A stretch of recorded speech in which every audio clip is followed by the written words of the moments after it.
এই সাংস্কৃতিক অঙ্গনকে উজ্জ্বল রাখবার জন্য, মানুষের হৃদয়ে স্থান করে দেওয়ার জন্য সাংস্কৃতিক ফোরাম যে উদ্যোগ গ্রহণ করেছে, এটা অবশ্যই স্বাগত পাওয়ার জন্য দাবি রাখে, ধন্যবাদ পাওয়ার দাবি রাখে। এবং তারা দুর্দিনে মাননীয় প্রধানমন্ত্রী জনাব তারেক রহমানের নিকট থেকে নামটি নিয়ে সবাইকে এক জায়গায় করে সাংস্কৃতিক অঙ্গনকে একটি পর্যায়ে নিয়ে যাওয়ার জন্য যে কাজ করেছে, এই জন্য আমি ধন্যবাদ জানাই। বগুড়া বিমানবন্দরটি একটু সময় লাগছে, কিন্তু আমরা চেষ্টা করছি উত্তরাঞ্চলের বিমানবন্দরটি যাতে আন্তর্জাতিক পর্যায়ের বিমানবন্দরে রূপান্তরিত করা যায়।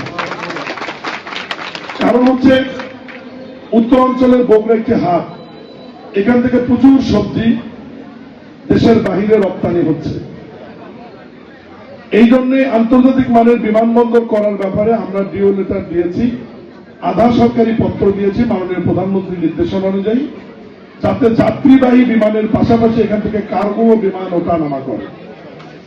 এবং এই কার্গো বিমান ওঠানামা করার জন্য যে ভারত বা ওজন নেবার মতো যে রানওয়ের দরকার এবং যে দূরত্ব প্রয়োজন, সেই অনুযায়ী ফিজিবিলিটি স্টাডি করে সেই প্রক্রিয়া অনুযায়ী আমরা এগিয়ে যাচ্ছি।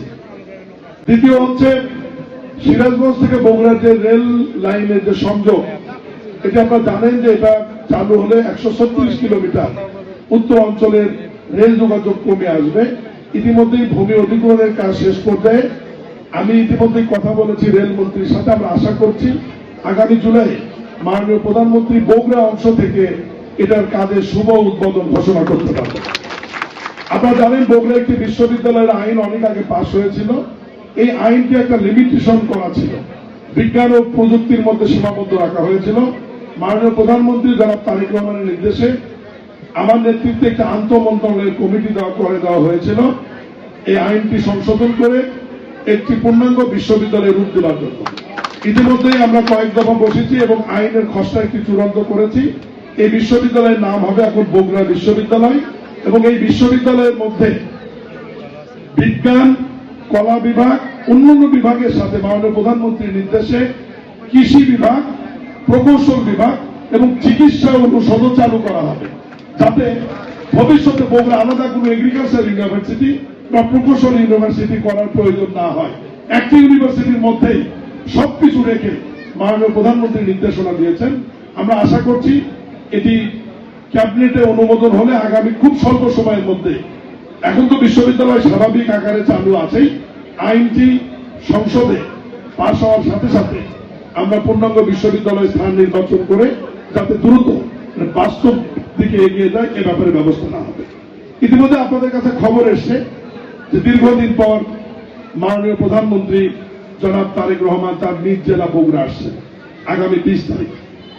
20 তারিখে উনি বগুড়াতে ই-বেল বন্ড, যেটা আইন ও বিচার মন্ত্রণালয়ের অধীনে আসামিরা জামিন পাওয়ার সাথে সাথে এটি ডিজিটালি বিভিন্ন জেলখানায় পৌঁছে যাবে, এটা শুভ উদ্বোধন করার জন্য আসছেন। এবং বিএনপির অনেক গুরুত্বপূর্ণ কর্মসূচি, ফ্যামিলি কার্ড, কৃষক কার্ড, ইমাম মসজিদদের বেতন ভাতা, বৃক্ষরোপণ, খাল খনন, খেলাধুলা, শিক্ষা, কর্মসংস্থান, এই কর্মসূচির মধ্যে একটি গুরুত্বপূর্ণ কর্মসূচি ফ্যামিলি কার্ড।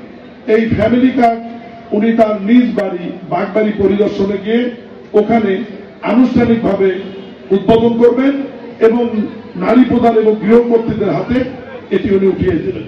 এই কারণে উনি 20 তারিখে আসছেন। আর বগুড়াবাসীর জন্য ওই দিন একটা আকর্ষণ থাকতে পারে।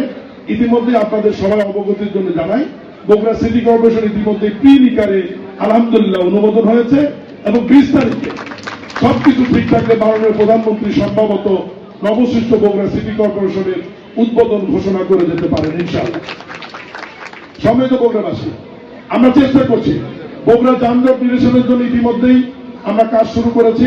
গতকালই বুয়েটের একটি উচ্চ পর্যায়ের প্রতিনিধি দল বগুড়ায় এসছে, তারা কাজ করছেন। পুরো বগুড়া শহরকে যানজট মুক্ত রেখে সাধারণ মানুষের চলাচলের যোগ্য করবার জন্য যা প্রয়োজন আমরা পদক্ষেপ নিয়েছি, দ্রুত এ ব্যাপারে পদক্ষেপ নেওয়া হবে এবং ব্যবস্থা গ্রহণ করা হবে।